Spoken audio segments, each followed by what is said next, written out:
अस्सलाम वालेकुम, आदाब। आप देख रहे हैं स्टेट ऑफ। मैं हूं आशिया खान। आज हमसे बातचीत करने के लिए पैंथर्स ट्रेड यूनियन के district president Kathua from Billawar constituency से मनोज कुमार जी मौजूद हैं। इनके कुछ मसले हैं इनकी डिस्ट्रिक्ट को लेकर, तो चलिए हम इन्हीं से जानते हैं। सबसे पहले स्वागत है सर आपका। शुक्रिया मैडम जी।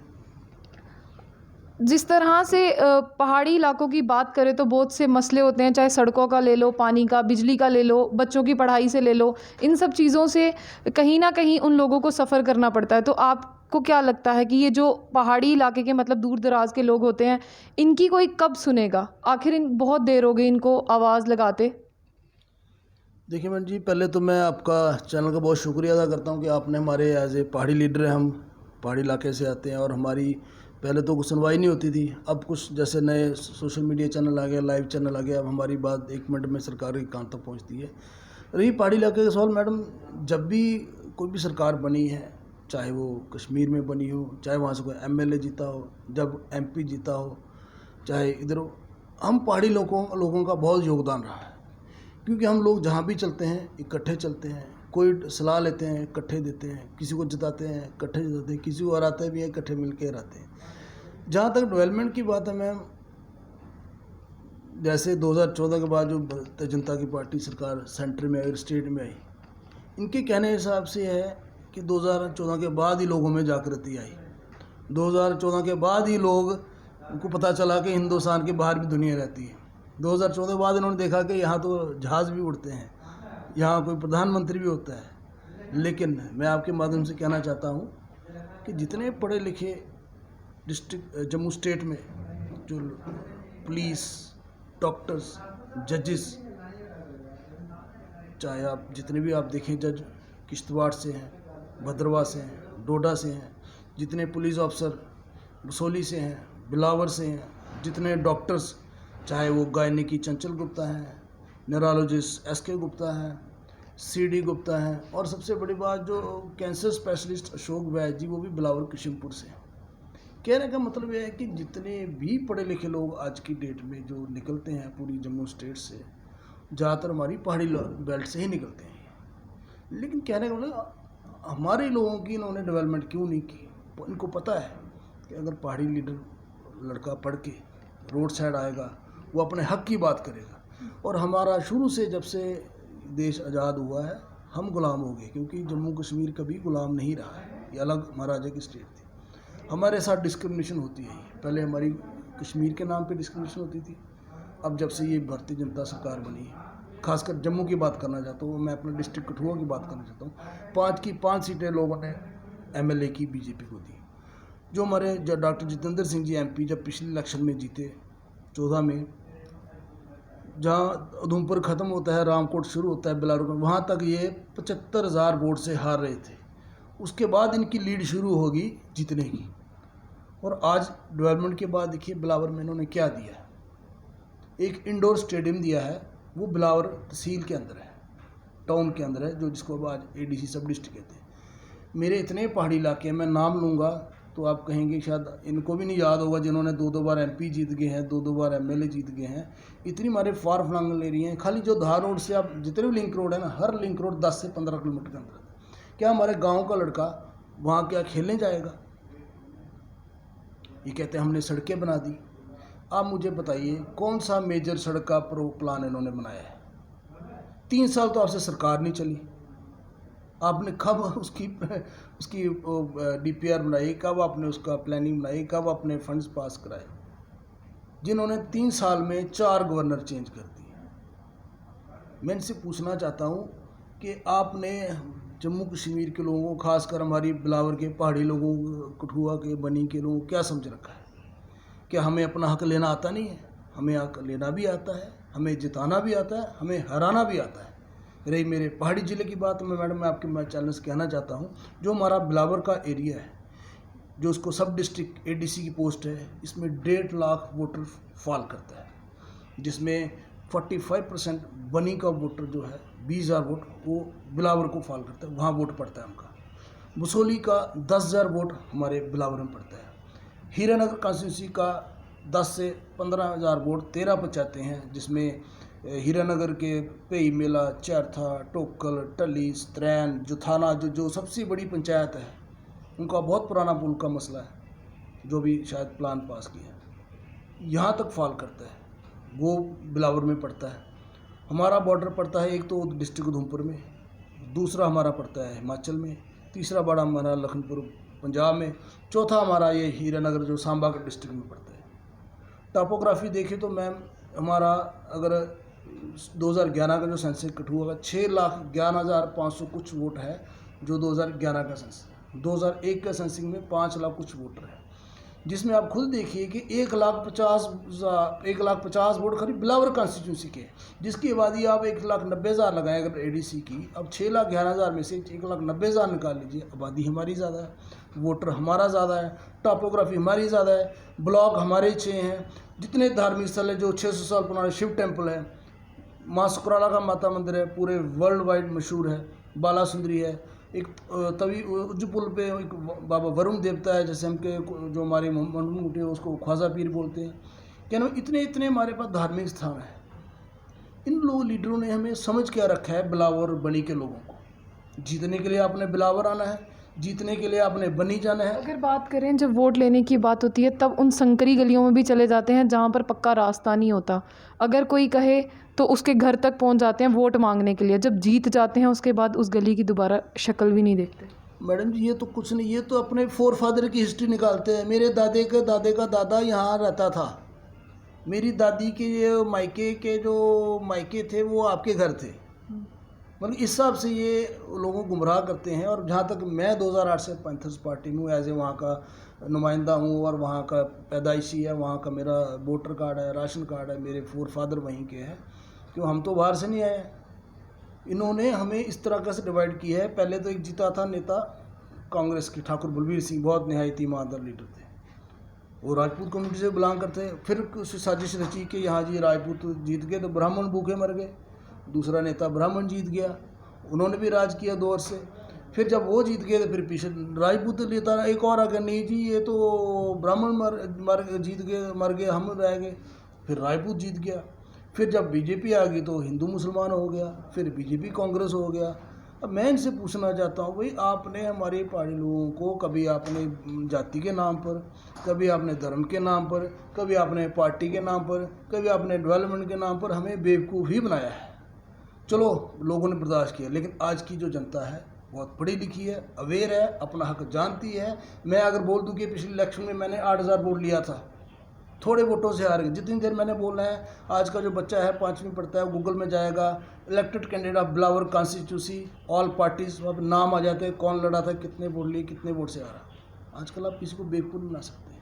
अगर कोई लेटर साइन होती है प्रधानमंत्री के कार्यालय से, 10 मिनट बाद वो सोशल मीडिया पर होती है, ये सब जानते हैं। लेकिन कहने का मतलब कि आज जाके आपने बिलावर की पहाड़ी जनता को बेवकूफ़।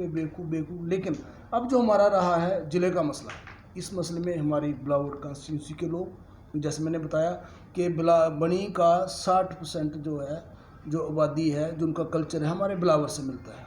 बसोली का 33% एरिया जो हमारे बिलावर से मिलता है। हीरानगर का 33% एरिया जो हमारे बिलावर से फॉल करता है, जो हमारा आपस में कल्चर है। और बनी वालों को बिलावर पास में लगता है, टॉपोग्राफी के हिसाब से, आबादी के हिसाब से, वोटर के हिसाब से, हर लिहाज से। अगर आपको बाया बसोली बनी जाना है तो 80 किलोमीटर का डिस्टेंस है। अगर आपको मशेडी से जाना है, कोग से जाना है, कहीं से जाना है, गोडू फुलाव से जाना है, तनुपुर से जाना है, वो आपको बैंजल पटवाल रामनगर से शुरू होता है, बदनौता, सदरौता, डुगानी, पटोडी, ये जो इलाके हैं जहाँ तक इन्होंने सड़कें तक नहीं दी। मुझे समझ नहीं आती ये जो पुराने नेता रहे हैं बनी के, इन्होंने लोगों को दिया क्या है।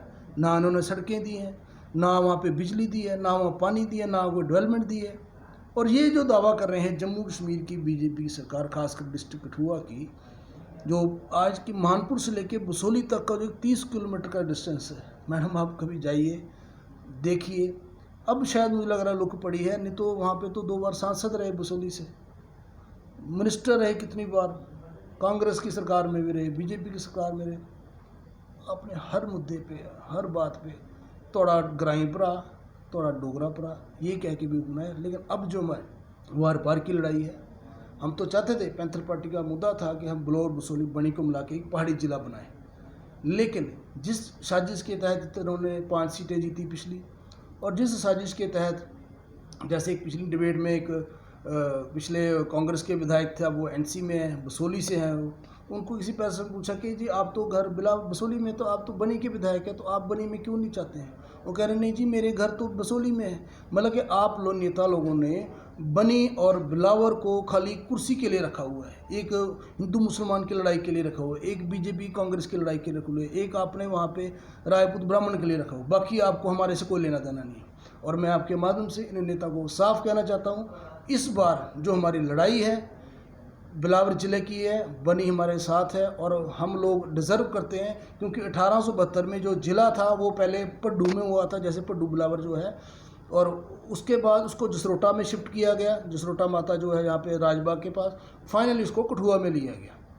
तब से हमारी जो लड़ाई है बिलावर की टोपोग्राफी की आपको हमने बता दी, वोटर भी आपको बता दिया, एरिया भी बता दिया, आबादी भी आपको बता दी, और कितने वहाँ पे धार्मिक स्थल वो भी आपको बता दी। इसलिए हम आपके माध्यम से कहना चाहते हैं सरकार से कि अब की बार बिलावर के साथ और बनी के साथ अगर धोखा हुआ, हमें बसोली वालों से कोई परेशानी नहीं है, आप उनको जिला दीजिए, कोई बात नहीं, हमें कोई नहीं, लेकिन जो पहला हमारा हक डिज़र्व करते हैं वो हम लेके रहेंगे। वहाँ पे हर जाति के लोग, हर बिरादरी के लोग, हर गांव के लोग, हर पार्टी के, हर संगठन के, हर मीडिया के जितने भी लोग हैं, हमने उनसे कह दिया है और सब हमारा साथ दे रहे हैं, क्योंकि बिलावर को हम अब इस बार जिला बना के लेंगे।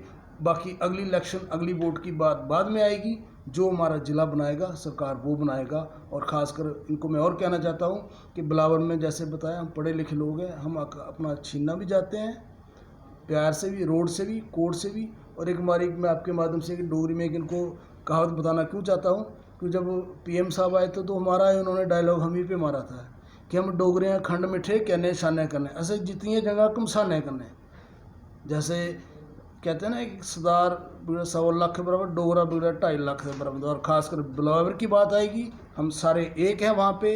1,90,000 के 90,000 लोग, 1,50,000 वोट के वोट, हर जाति के, हर धर्म के। और बिलावर को हम जिला बना के लेंगे, चाहे रोड पे आना पड़े, चाहे कोर्ट में जाना पड़े, चाहे जेल जाना पड़े, बिलावर को जिला हम बना के छोड़ेंगे। जो हमारे नए गवर्नर आए मनोज सिन्हा जी, उनसे आप किस तरह की मांगे रखेंगे? देखिए, हम जो पिछले आए हमने उनसे बड़ी मांगे रखी, उनको सरकार बोलने नहीं देती है। जैसे 3 साल में इन्होंने 6 बार तो गवर्नर चेंज कर दिए, 4 बार, तो इनका भी पता नहीं है कि कितने दिन ये रुकेंगे। लेकिन जहाँ तक मैं समझता हूँ, जो हमारे जो माननीय गवर्नर मनोज सिन्हा जी हैं, मेरे ही नाम राशि है, मेरा नाम भी मनोज जी है, तो ये एक बीजेपी के कोर कमेटी के नेता थे, पुराने मिनिस्टर रहे हैं, बड़े और पोर्टफोलियो पर रहे हैं। इनको बीजेपी की बेसिक मेंबरशिप से रिज़ाइन करा के यहाँ पे गवर्नर लगाया गया है। अब आप समझ सकते हैं, सारी जनता जानती है जो जिस पार्टी से हैं। लेकिन मैं आपके माध्यम से कहना चाहता हूँ, अगर गवर्नर साहब आपको इतनी कुर्सी मिली है, हम लोगों को आपसे बहुत सारी उम्मीदें हैं, हमारे कितने सारे इश्यूज़ हैं। आप टूल प्लाजा का लो, कितना जेन्युइन इशू है।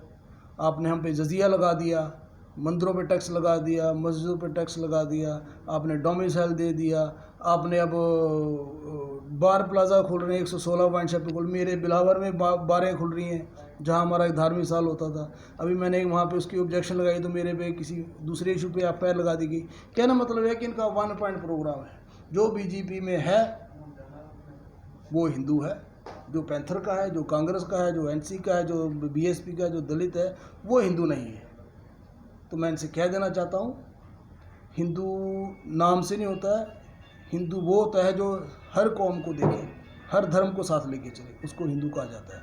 क्योंकि हमने जहाँ तक पढ़ा है, हिंदू, मुस्लिम, सिख, ईसाई। आप तो 1 पॉइंट प्रोग्राम है आपका। अगर आपके माध्यम से मैं एक जाति राय है, अगर आप ख़त्म करना चाहते हो तो ठीक है, हिंदू राष्ट्र बना दो ना, किसने रोका है? ख़त्म कर दो सब मुसलमानों को, किसने कहा है भाई? हमने तो जिस संगठन में हम रहते हैं, पैंथर पार्टी पे, हमें एक ये सिखाया गया है कि जहाँ भी गलत हो उसकी जात नहीं पूछनी, उसका रंग नहीं देखना, उसकी कांसी देखनी, उसके हक के लिए खड़े हो जाए, चाहे किसी भी कास्ट का हो। लेकिन आप लोगों ने हमारे में तो दीवार, तो मैं क्या चाइना की दीवार इसके आगे छोटी पड़ गई है। चलो, ये एक बड़े मुद्दे, हमारे party chairman, party president professor Bhim Singh ji पुराने इससे लड़ाई कर रहे हैं। लेकिन ये जो उन्होंने हमारा स्टेट का दर्जा तोड़ा है, ये हम वापस लेके लगेंगे। ये किसी बाप की स्टेट नहीं थी। महाराजा गुलाब सिंह ने 75 लाख की खरीदी थी, और 1947 से पहले हिंदुस्तान गुलाम था अंग्रेज़ों का, जम्मू कश्मीर कभी गुलाम नहीं हुआ। लेकिन जब देश आज़ाद हुआ, जम्मू कश्मीर गुलाम हो गया, लेकिन उसके बाद तो वो तो हमने साहब ये जो हमारे पे नया जो डोमिसाइल और जो हम पे थोप के रखा हुआ है हमारी स्टेट का दर्जा हम वापस लेके रहेंगे। लेकिन आज का जो हमारा मेन मसला है जो हमारी पहाड़ी इलाके की लड़ाई है, पहले हमें वहाँ पे डिस्ट्रिक्ट का दर्जा चाहिए। मैं साफ शब्दों में अपने बिलावर और पहाड़ी इलाके के लोगों की तरफ से आपके माध्यम से सरकार को कहना चाहता हूँ, नहीं तो भूल जाइए अगली बार कि आपको कोई वहाँ पे कोई वोट देगा या आपसे कोई वो करेगा। और आपका जो 1 पॉइंट प्रोग्राम जो बोलता है उसको पे पर्चे लगा दो, अंदर डाल दो, PS से लगा दो, इससे आप ज़्यादा देर चल नहीं सकते हैं। ये आपके माध्यम से मैं कहना चाहता हूँ। शुक्रिया सर हमसे खास बातचीत करने के लिए। ये थे हमारे साथ district president Kathua from Billawar constituency, जिससे हमने बातचीत की आज दूर दराज के इलाकों को लेकर। जबकि वहाँ के लोगों को बहुत मुश्किलों का सामना करना पड़ता है, तो इनकी भी जो हमारे नए गवर्नर हैं उनसे यही उम्मीद है कि जल्दी से जल्दी इनके मसलात को हल किया जाए। और ऐसी ही और भी अपडेट्स के लिए जुड़े रहिए स्टेट ऑब्जर्वर के साथ।